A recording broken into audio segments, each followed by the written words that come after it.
Robinson Neal, Robinson Neal Boxing Academy. This is episode 6 of Inside the Ropes. Stay tuned, we're going to have a good show for you today.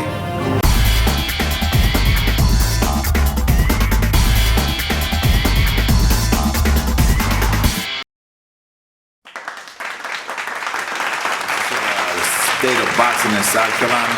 Well, the state of boxing in South Carolina is still far behind the power curve when you compare it to other states like Philadelphia, New York, Baltimore, Florida. We're still behind.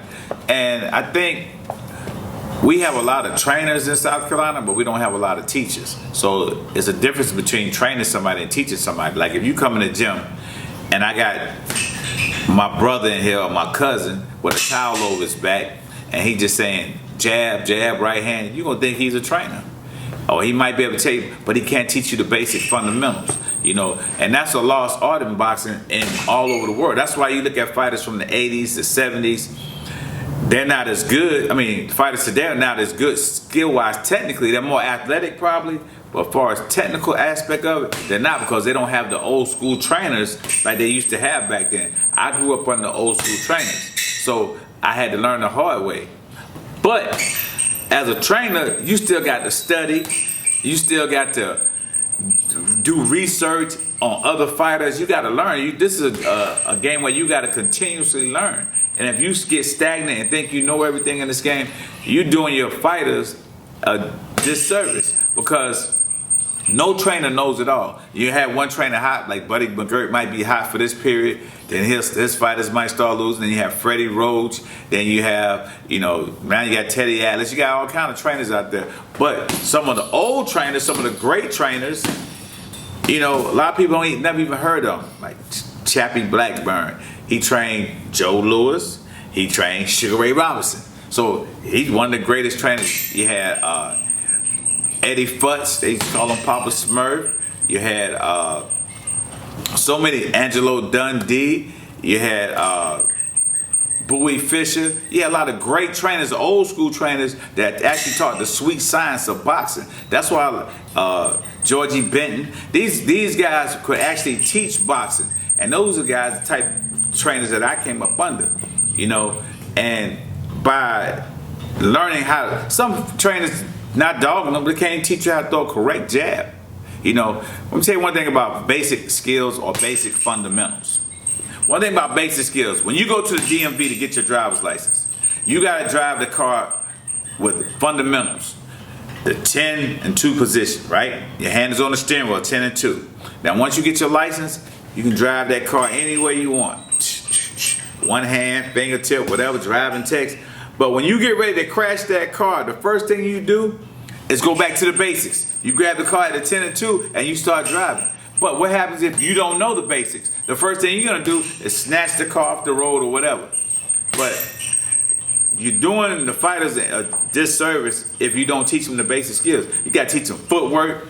You gotta teach them correct, proper jab, correct right hands. You gotta teach them correct head movement. You just got people out there telling them, go out here and fight. But they're not teaching them the actual science of boxing. And you can look at it. I have clients that come in here who just want to come for a workout, can throw better punches than some people who actually box. And it shouldn't even be like that, So, not knocking no trainer or anything, but I just think all trainers should learn the basics. The basics. You got to go back and study other fighters. You got to listen to other trainers. They got YouTube now. It's easy. They got Google. It's easy. Look up some of these names I just mentioned and listen to them, what they talked about in the corner. A lot of times when I watch fights, I don't just listen to the fighter.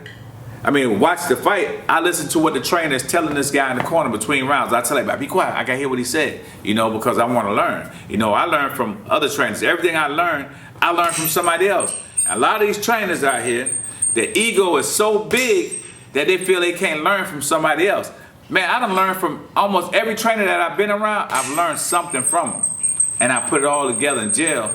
And that's why I think I'm okay or pretty successful at teaching the sweet science of boxing. If you think you know everything in boxing, I can check your record of how many fighters you have that actually win, and I guarantee you it ain't over 2 or 1. Because your egos are so big. You got guys in. One thing about South Carolina boxing, when you go to big tournaments, I try to take my fighters to all the big tournaments. If you see Baltimore in there, New York, Baltimore, they might not be from the same gym, but when a Baltimore fighter is fighting, they all cheer this guy on. They all cheer the Baltimore fighter on. The DC fighters, they all cheer each other on. They might even cheer the Baltimore fighters on. But South Carolina ain't like that. You go to tournament, South Carolina over here, one person, they don't even cheer each other on. There's so much, so much ego tripping that's why we're not successful at boxing, because everybody knows everything. Nobody wants to learn from nobody. Everybody thinks they're the best trainer in the world, and you're not. You're not the best trainer in the world. Yeah, I'm okay as a trainer, but I know I'm not the best trainer in the world. That's why I keep learning, trying to learn and learn more and more every day. That's why I study this day, night. I live boxing. I don't just play it. I don't just do this for just to say I train fighters. No, I do this because I love it. So if I love it, I'm gonna study it. I'm gonna research it. I'm gonna go back into the 90s, the 80s, the 70s, the 60s. I can tell you records. I can tell you everything. But I study it. You understand? And I'm not just doing it because I'm ego, because I got it. Oh, I'm on a gym. No, that's not why I do it. I've done it myself. I've had close to 100 amateur fights. I had 10 pro fights. You know what I'm saying? So 7 on the books, 3 unsanctioned. You know what I'm saying? So I've had fights. I know about boxing. I've been in the ring. I know what it's like to walk down that aisle and feel like the world about to come to an end, or you so nervous you can't even look and smile. I've been there. All right, now when you start talking about will and skill, all things being equal, let's say the skill, everything skill-wise is equal. Both can punch, both can move. Now it's about will. When the skills match up, then it's who has the most will. And what I mean by will, who wants to go down to that well? Who wants to dig? Who's willing to go out on their shield? Now you've had classic fights where you had Arturo Gatti, Mickey Ward, Marvin Hagler, Tommy Hearns, Roberto Duran, Tommy Hearns. Well, one of them, well, at will, they said, I'm not Sugar Ray Leonard, Tommy Hearns. You got guys like that. Where, what I mean by will is where your gameness is you're so game where you like, this man's gonna have to kill me, or this female's gonna have to kill me in the ring tonight. That's about will. And a lot of time, every man is not. What I mean by game is like you have game dogs, you have game roosters, and some men take it to their death. And they said, my will say, I'm not gonna give up. No matter what, no matter how much adversity I face in this ring, I'm not gonna give up. You're gonna have to put it, I'm gonna lay it all online. It's called going to those dark places. Dark places mean where you take a man to where he can almost see them pearly gates, or he can almost see them lights, where his will is pushed to the utmost, something that you can't fathom. Like the average person who never been in that ring can't fathom what I'm talking about, because guys have been to them dark places in sparring. Guys have been there where they like, I couldn't go no more, but I had to will it out. Matter of fact, I take a prime example. When Muhammad Ali fought Joe Frazier for the 3rd time, Eddie Futz, who was Joe Frazier's trainer, stopped the fight. Muhammad Ali passed out after that round. His trainer was like, well, if the bell would have rang, Angelo Dundee said, well, he would have went out there. But he knew the fight was over, so he passed out. But his body, Muhammad Ali was the type of guy that he going out on the shield. He been in a lot of 15-round fights where his gameness, his heart, his heart was tested, where he had to bite down and say, okay, I gotta go one more round, but I'm gonna win this fight. All right, this is my DNA about toughness and having character and a mental toughness. All right. I grew up in a house where I had a rough father. My father, he was a man's man, and he kept my feet to the fire. You understand what I'm saying? Kept a lot of pressure on me my whole life. Till I was But they always told me, when you get 18, you getting out of my house. He wasn't joking. I had to go cut wood, cut grass, whatever. You know, my dad didn't play. It was a lot of pressure on me. So my dad made my skin so tough by the stuff he used to say to me and call me that when I went into the military, it was nothing. But before that, I went to Eau Claire High School.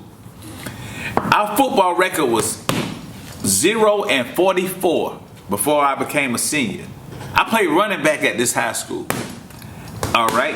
The high school I went to had the roughest neighborhoods, all jammed, a 4A school, all jammed into one school. You had Hollywood Hills, Lincolnshire, Fairfield Arms, Hillendale, Willow Lake, Willow Run, Crane Forest, Ridgewood, Burnswood, Dale View. You had, you had Crane Forest, you had Brockington Road, all these rough neighborhoods into one school. So you had to be tough. If you wasn't tough, you come there with a members only jacket, they gonna take it. You come there looking soft, or acting soft, they gonna play you. So I had to be rough. You know, I said either you're gonna be the wolf or the sheep. I chose to be a wolf. You know what I'm saying? But I chose to be like a honey badger. I didn't care. You know, you want to break it, I don't care what grade you in. My mentality was, I don't care what grade you in. I don't care who your cousin. I don't care how much time you did in juvie. If we gonna do it, we gonna do it. And that's just always been my mentality. Then I came in the Army. I was an Army Ranger. So the mentality there was, I would never leave a fallen comrade to fall into the hands of the enemy. That's the last stanza, you know, part of the fifth stanza of the Ranger Creed. You know, ready to where I display the intestinal fortitude required to fight on to the Ranger objective and complete the mission, though I be the lone survivor. So that's the attitude, that's the last six stanzas of the Ranger Creed. But that's the attitude I've always had.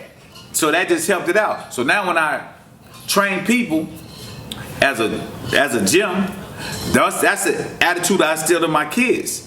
Even my daughter, I instill that in her too. She got the grind. Ain't no quitting. I love her. I'm a lover, but I gotta be tough on her too. So when the clients come in here, they know I laugh and joke with them, but I'm not no nonsense. We gonna work. You come to fight for me or box for me, you gonna fight. The MMA fighters that come here, they know we gonna grind. So there's no gray area. We gonna do it. You understand it? Either you gonna be a fighter or you gonna go. I've had a lot of fighters that ain't with me no more because they not fighters.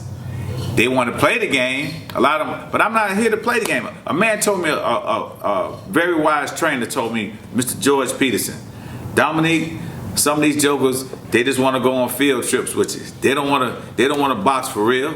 You know what I'm saying? And I watch all the great trainers. They don't take it. I'm not gonna kiss the fighters behind. Either we gonna do it or we not. Because you know what? That time that I'm spending with you, I could be spending with my daughter. The time I'm spending with you, I could be spending with a guy who really wants to fight.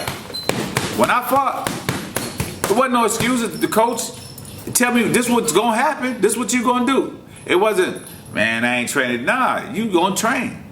And a lot of time, people don't understand that you need that push to do something. A lot of people don't understand that. You know, everybody want the easy life. Everybody want the easy way. You know, character. It's about character. Like a man is gonna be a man wherever he's at. Whether he's in Texas, whether he's in California, whether he's in New York. A fighter is gonna be a fighter, whether he's in California, Texas, or New York. You take me anywhere, I'll scrap with anybody. You take any of my boxers anywhere. That's why I like take them. I don't just fight them in the gym or fight them around South Carolina. I take them everywhere. Because if you're a true fighter, you can fight anywhere. You know what I'm saying? A car is a car, whether it's in Germany, whether the car is in the United States, Africa, Zimbabwe. A fighter is a fighter, whether it's in Germany, Zimbabwe, Somalia. It is what it is. You are what you are. And if you're not built for this game, you know.